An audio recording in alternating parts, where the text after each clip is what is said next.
Hello, I am back, and this time I think I have a super interesting video for you guys. I know last time Canterbury Tales not the most exciting thing in the world, but I'm going to try to make it up to you guys this time with a presentation on the Renaissance, which was the single biggest explosion of artistic creativity in the history of mankind.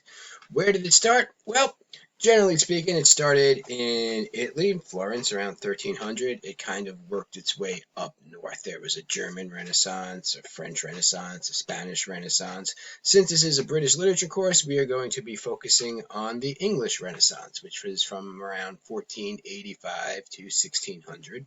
1603 to be exact, but you guys don't need to worry about that. 1600 is close enough. Really simply, what does the word Renaissance mean? It means rebirth. What was reborn? One word, culture. I'm talking art, music, architecture, learning, sculpture, all sorts of creative endeavors. And I think I might have mentioned this once before. One of the most important works that nobody reads anymore is this thing called Leisure, the Basis of Culture.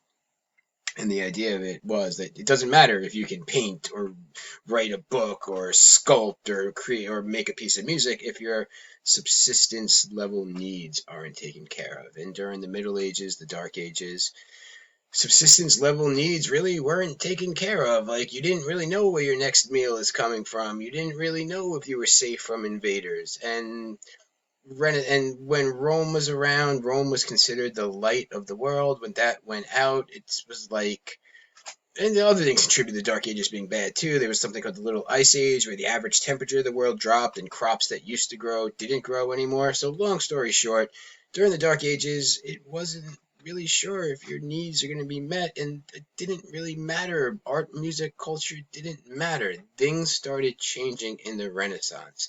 What led to the Renaissance? That's a really, really complicated question with a lot of different answers to it.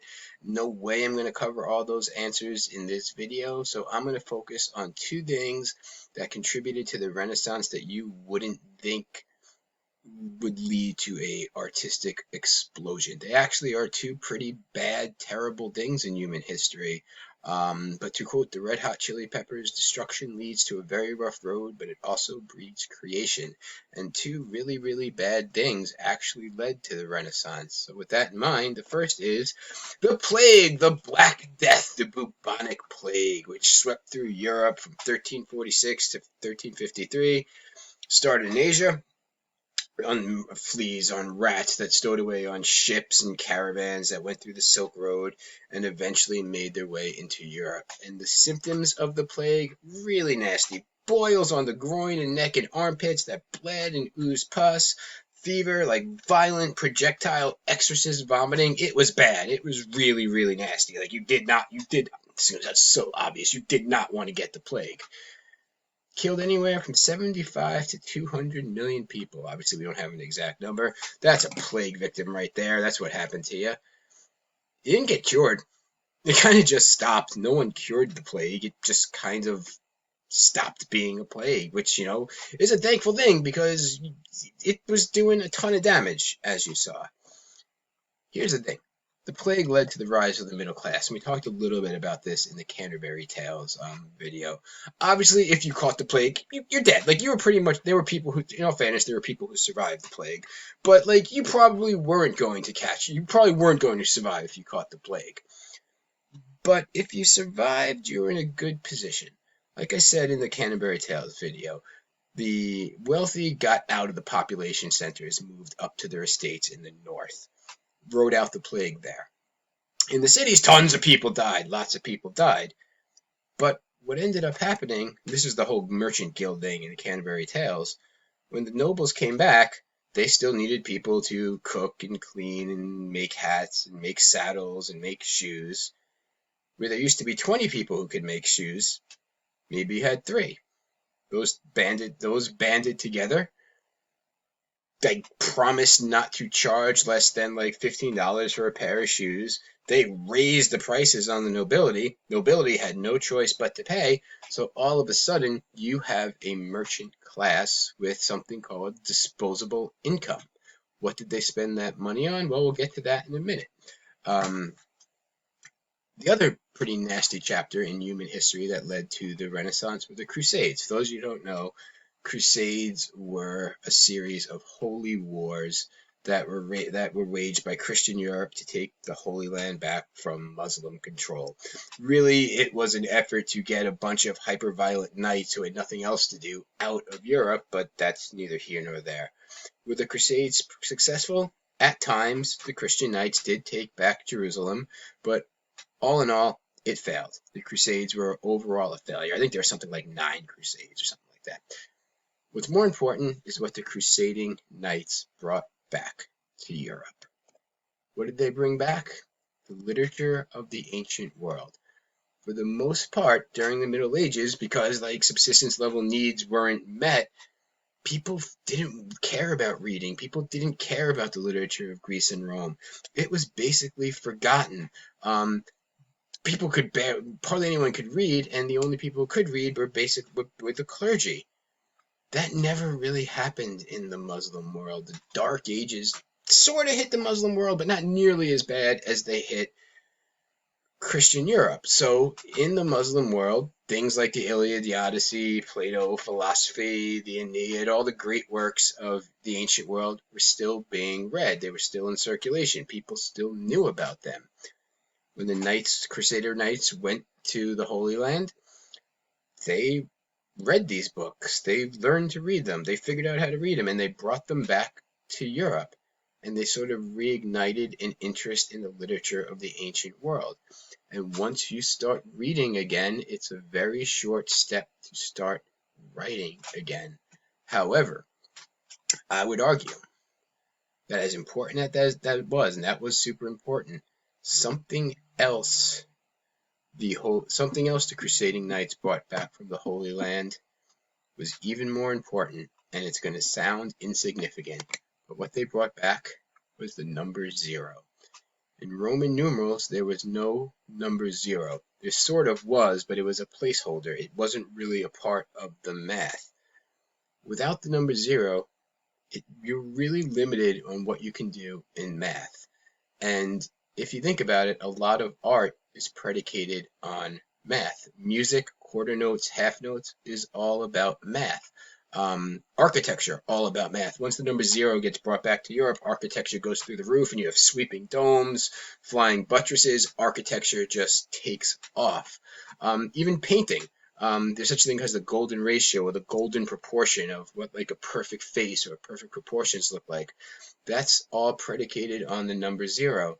And even today, the numbers we use are Arabic numbers. Algebra, what you learned in high school, is actually 2 words. Al-Habira, it's an Arabic word. So bringing the number 0 back, explosion in music, art, architecture, science, obviously. That's some of the Renaissance architecture. You can't do any of this without the number 0. It just can't be done. You can't do it. And then we have how many people today know about Renaissance art. The Teenage Mutant Ninja Turtles. Remember that question I asked? What did the newly emerging wealthy middle class spend their money on? Well, a lot of them ended up spending their money on art. And 4 of the most famous Renaissance artists gave their names to some of the icons of my teenage and childhood years: Leonardo, Raffaello, Donatello, and Raphael. Michelangelo, Statue of David, pretty famous piece of work. This is called the Pietà. It's Mary holding the body of Jesus, also pretty famous. And I'd like to point your attention to this down here. It's I think it's called The Creation of Man or something like that. But check out God. Look in the background. Look at the outline. What's around God? Yes, there are angels and stuff in there, but does that shape look familiar? A lot of people will tell you that right behind God, that is the outline of a brain. Like I said, science starts to, one of the ways I like talking about the Renaissance is ever since the Renaissance, a good way of looking at human history is as kind of a cosmic tug of war between religion and science for the hearts, minds, and souls of people. Science starts that tug of war here, and might be Michelangelo's low-key way of incorporating science into a religious painting. Donatello happens to be my favorite Ninja Turtle, but in terms of Renaissance art, he is the low man on the Ninja Turtle Renaissance art totem pole. Like, in fact, nobody knows really, unless you're like super into art. You don't know anything about by Donatello. These are his two most famous pieces. I don't know if you've ever seen them before, so I'm not going to dwell on them. Raphael, he is pretty famous. This is probably his most famous image. You see this on greeting cards and posters. These are angels. Technically, they're called cherubs or cherubim because they're chubby little angels. I don't want to say Raphael is like the equivalent of a one-hit wonder because he has a couple famous paintings. But like, if anyone knows anything by Raphael, it's this painting right here. Then you got the granddaddy of them all. There's a reason Leonardo was the leader of the Ninja Turtles. Leonardo da Vinci, probably one of a generational genius. Like, we're talking like the mind like his comes once in a lifetime, is even like once every 500 years. Mona Lisa, most famous work, probably the most famous painting in the world. Little known fact, there are two Mona Lisas. This is the famous one. If you ever see it in the museum, it's actually super small. This is one version of the Mona Lisa. I think like 20 years ago, they discovered one hidden away in an attic in I want to say England, and they took like it was a long time for it to be verified as being real. But as far as we can tell, we're pretty sure it was like a first draft of the Mona Lisa. Look it up, you Google it, like second Mona Lisa or other Mona Lisa. I might be crazy for saying this, but I think the one that was discovered in England, not this one, looks better. I think it's a better painting. But again, I know nothing about art. Like, I can't draw at all. Like, art, I know what I like, but like, I know nothing about art. Me, I think the other one's better. This is a pretty famous Leonardo painting, but I'm going to tell you something super, super secret about it, and this is how crazy genius Da Vinci was. All right, this is the Last Supper. People know that. Look at the way the food and the cups and the table and the plates are laid out on the table. If you were to superimpose, like the lines of music, like a sheet of music, like music bars, if you were to superimpose music bars over the food and the drinks and the plates and stuff, it's a song. Like, it's very deliberately a song. Like, it sounds like a song if you were to play it out. And that's how crazy genius Da Vinci was. He hid things like that in his paintings. Yeah, these are musical notes if you put music bars over them. He was also an inventor. This is an airplane long before the Wright brothers came up with an airplane. This right here was Da Vinci's sketch for a battle tank. Basically, there were cannons in here, and it was pushed over a battlefield. Was it like a Sherman M1 Abrams? No, but it's in any meaningful sense of the term, it's a battle tank. He was also a scientist, and this is where things get a little weird. He wanted his paintings and his sculptures to be so accurate, he would get cadavers and cut them open and look at the muscles and skeletal structures and the organs. He wanted to be super accurate. True story, his sketches of the human body were so accurate and so detailed, they were used in medical schools up until, I want to say, the 1800s, when Grey's Anatomy, not the TV show, but the book, came out and was replaced. But that's how detailed his drawings were. Like that, science took a big leap forward too. Before the Renaissance, people thought the Earth was at the center of the solar system and the sun revolved around it. That was called the heliocentric model. That was the predominant belief in the ancient world. Not everybody believed that. A decent amount of people realized the sun was at the center of the solar system and the Earth revolved around it, but that became much more widely accepted during the Renaissance. Galileo telescope discovered 4 moons around Jupiter, as well as Saturn and Neptune. Okay, so we're talking about Renaissance literature in Britain. Long story short, there was an emphasis on humanism. Think about the stuff we just read. Think about Dream of the Rood, Caedmon's Hymn, Beowulf, Sir Gawain, Canterbury Tales. To varying degrees, this is true, but each one of them, God was important. It was absolutely important in Caedmon's Hymn, absolutely important in Dream of the Rood. Beowulf, we talked about the whole Christian-pagan tension. To a lesser degree, we talked about in that Sir Gawain. And in Canterbury Tales, there were a bunch of members of the clergy, and they were all going on a pilgrimage to a really, really religious site. There's a sense in Renaissance literature where we talked enough about God. Let's talk about humans. hence humanism. Let's talk about us. There's an emphasis on more personal experience, on ideas, personal emotions. This is where we get poetry like we think of poetry, like poetry about love and joy and feelings. As much as I hate to admit this, Shakespeare becomes the poster boy for British Renaissance literature. We'll talk about Shakespeare in my next little video presentation, but I just want to point out that there were other people who were writing. For my money, this guy right here, Christopher Marlowe, was the best out of all of them. And as he wrote Dr. Faust, if you ever heard the story of Dr. Faust, the guy who sells his soul to the devil.